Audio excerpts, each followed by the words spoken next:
پٹیاں پڑھائی جاتی ہیں، اللہ کے سوا کوئی نہیں، اللہ کے سوا کوئی نہیں، اللہ ہی سب کچھ کرتا ہے، اور وہاں یہ خود اللہ علیہ پاسے منہ نہیں کریں گے۔ کتنا پیارا شرک ہے، کتنا پیارا شرک ہے جو سارے مل کے کریں گے۔ یہ یہاں نبی کے پاس جانے کو شرک کہتے ہیں، اور وہاں سارے مل کر یہ شرک اللہ کے سامنے کریں گے۔ انہوں بھی اللہ نہیں ٹورنا،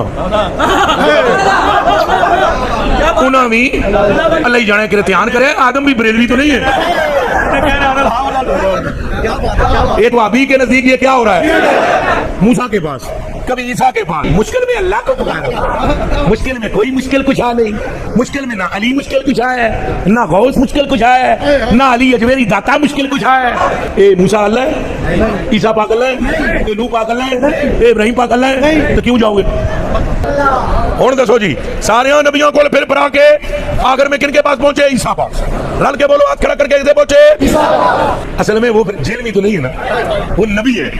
اصل میں وہ جیل میں تو نہیں ہے نا، وہ نبی ہے۔ اللہ کے کیا ہے؟ نبی ہے۔ حضور فرماتے ہیں پھر وہ عیسیٰ کہیں گے اذهبوا الى محمد، زور سے بولو صلی اللہ، اور وہاں یہ خود اللہ علیہ پاسے منہ نہیں کریں گے۔ کتنا پیارا شرک ہے جو سارے مل کے کریں گے، وہاں یہ سارے اللہ کی طرف منہ نہیں کریں گے۔ اب کتنا اچھا شرک ہے، کتنا پیارا شرک ہے کہ جو سارے مل کر آئے گا، لوگ اپنے اسلاف کو برا کہیں گے۔ تو میں اکثر سوچا کرتا تھا یار کوئی حضرت جنید بغدادی کو بھی برا کہے گا، کوئی حضرت بایزید بستامی کو بھی برا کہے گا، کوئی حضور غوث اعظم کو بھی برا کہے گا، کیسے ہوگا یہ؟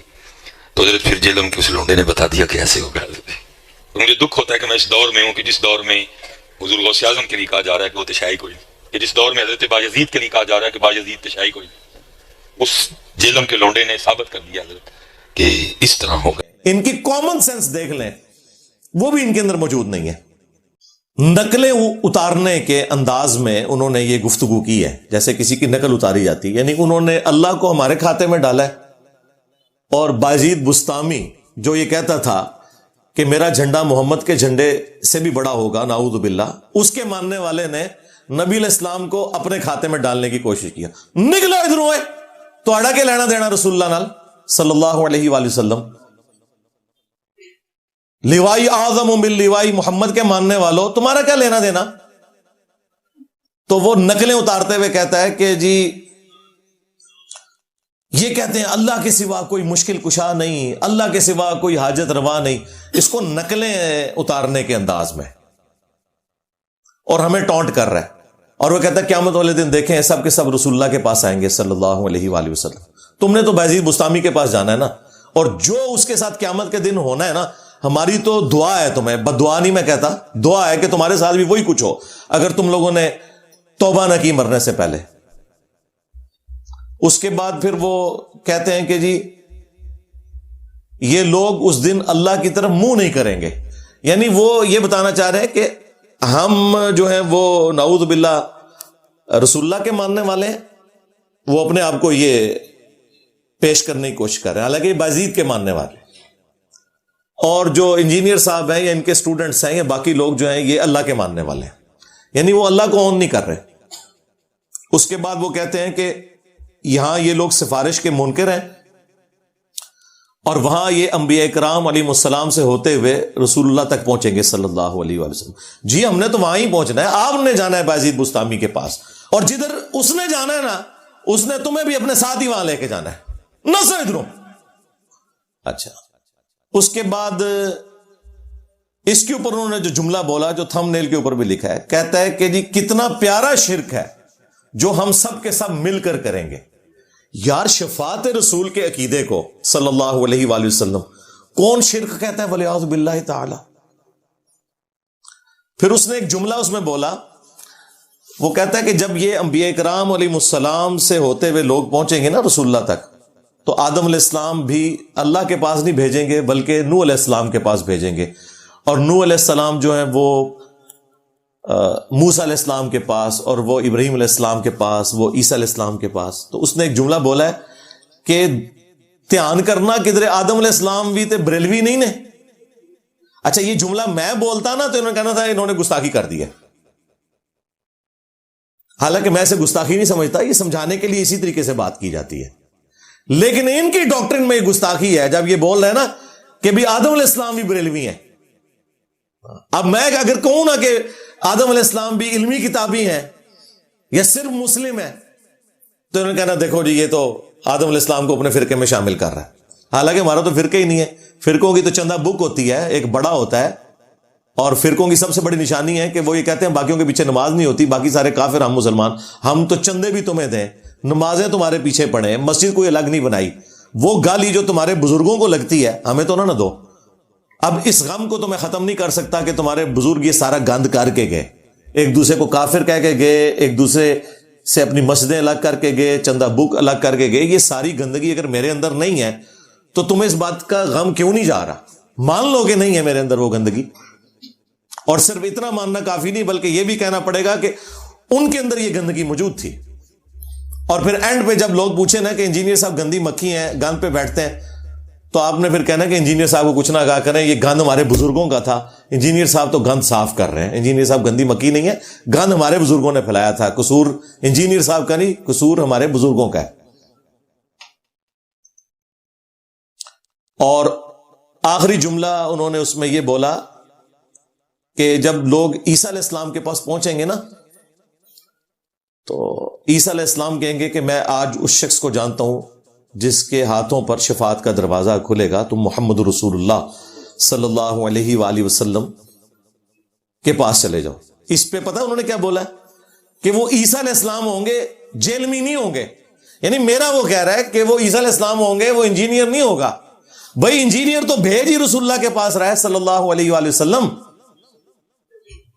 بایزید بستامی کے ماننے والوں, جو کہتا تھا میرا جھنڈا محمد کے جھنڈے سے بھی اونچا ہوگا اور محمد اور تمام انبیاء میرے جھنڈے کے نیچے ہوں گے, اس بایزید بستامی کے ماننے والے ہمیں کہہ رہے ہیں کہ جی عیسیٰ علیہ السلام جو ہیں وہ جیل میں نہیں ہوں گے. یہ کہنا چاہیے تھا کہ عیسیٰ علیہ السلام بابی نہیں ہوں گے, کتابی ہوں گے, یہ کہنا چاہیے تھا تجھے. دیکھیں اب یہ اگر اس طرح کا جھوٹا الزام میرے اوپر نہ لگاتے تو ان کے بابے بھی تخت مشق نہ بنتے. میں نے آپ کو بارہا یہ چیز کھول کر بیان کی ہے کہ جو بھی رسول اللہ صلی اللہ علیہ وآلہ وسلم کی ختم نبوت کی برکت سے اس پلیٹ فارم کی دعوت حق کو بدنام کرنے کی کوشش کرے گا, میں نے سیدھا اس کے بزرگوں کو ہاتھ ڈالنا ہے. میں نہیں چھڑنا کوئی پاپا, چولہا تو اڑیاں لا کے رکھ دینی نے. ایک چیز تھی رسول اللہ تو توبہ کی تھی جنا, حالے تو بہت کچھ باقی ہے. ایک ایک چیز سے توبہ کرو گے انشاءاللہ تعالی. تو یہ جو ان کے 5-6 جملے ہیں انشاءاللہ میں اسے مختصر سے وقت میں ریبٹل کروں گا تاکہ جو بریلوی عوام ہے نا ان کو ہمارا مقدمہ کلیئر ہو جائے کہ ہم قرآن و سنت کی روشنی میں کون سی بات پبلک کے سامنے رکھ رہے ہیں اور ان کے علماء کس طریقے سے قرآن و سنت کی تعلیمات کو بگاڑ کر اپنے بابوں کی تعلیمات قرآن و سنت کے نام کے اوپر بیچ رہے ہیں, چندے کھا رہے ہیں, جائیدادیں بنا رہے ہیں, آوازیں لگا رہے ہیں مکے اور مدینے کی, لیکن سواریاں پھینک رہے ہیں بغداد شریف میں, اجمیر شریف میں, دیوبند شریف میں, بریلی شریف میں. آوازیں لگا رہے ہیں قرآن و سنت کی لیکن تعلیمات سکھا رہے ہیں صوفیاء کی. اور سب سے بڑھ کر انہوں نے غداری اتنی بڑی کی ہے کہ نام لیا ہے اللہ اور اس کے رسول کا عز و جل و صلی اللہ علیہ وآلہ وسلم, اور تعلیمات بالکل قرآن و سنت کے اپوزٹ پھیلائی ہیں. اس لیے لوگ کہتے ہیں کہ جی جناب یہ انجینئر صاحب نے آ کے جو باتیں کرنی شروع کی ہیں اس سے تو لگ رہا ہے کہ پرانے سارے غلط تھے. جی آپ کو اب کیسے سمجھائیں کہ وہ غلط تھے؟ وہ ایک ہمارے جو مرشد پاک ہیں مصباحی صاحب وہ کہہ رہے ہیں کہ جی میں نے تو زندگی میں سوچا بھی نہیں تھا کہ ہمارے بزرگوں کو کوئی برا کہے گا. ایک وقت آئے گا لوگ اپنے اسلاف کو برا کہیں گے. تو میں اکثر سوچا کرتا تھا یار کوئی حضرت جنید بغدادی کو بھی برا کہے گا, کوئی حضرت بایزید بستامی کو بھی برا کہے گا, کوئی حضور غوث اعظم کو بھی برا کہے گا. کیسے ہوگا یہ؟ تو حضرت پھر جیلم کے اس لونڈے نے بتا دیا کہ ایسے ہوگا. تو مجھے دکھ ہوتا ہے کہ میں اس دور میں ہوں کہ جس دور میں حضور غوث اعظم کے لیے کہا جا رہا ہے کہ وہ تشیع کوئی نہیں، کہ جس دور میں حضرت بایزید کے لیے کہا جا رہا ہے کہ بایزید تشیع کوئی نہیں، اس جہلم کے لونڈے نے ثابت کر دیا حضرت کہ اس طرح ہوگا حضرت۔ اور دیکھیں وہ روایتیں جو ان کے بارے میں تھی وہ ہم پہ فٹ کر رہے ہیں کہ جی ایک زمانہ آئے گا لوگ جو ہے اسلاف کو برا کہیں گے۔ اسلاف وہ ہیں کہ جنہوں نے اپنے ناموں کے کلمے پڑھائے، اسلاف وہ ہیں جو یہ کہتے رہے کہ میرا جھنڈا محمد کے جھنڈے سے بڑا ہوگا، اسلاف وہ ہیں جو رسول اللہ کے اوپر ایک صحابی کی بیوی کے اوپر عاشق ہو جانے کی تہمت لگائے،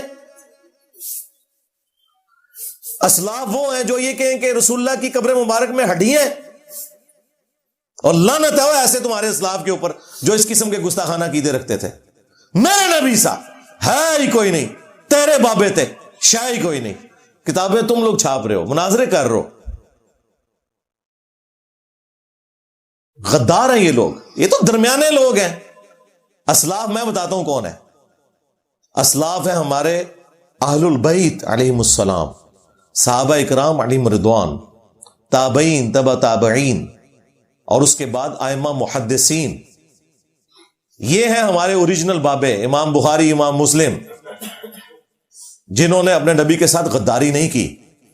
تمہارا کیا لینا دینا ان بزرگان دین کے ساتھ؟ تمہارے تو بزرگ ہی اپنے، دھوکہ دینا بند کرو۔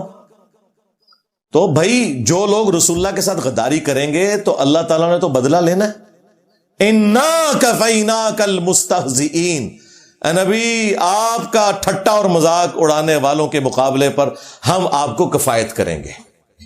ہاں یہ اللہ کا وعدہ تھا، اور دیکھیں اللہ تعالیٰ نے اپنا وعدہ کیسا پورا کیا۔ 1200 سال میں انہوں نے جتنی عزت اویل کی تھی نا،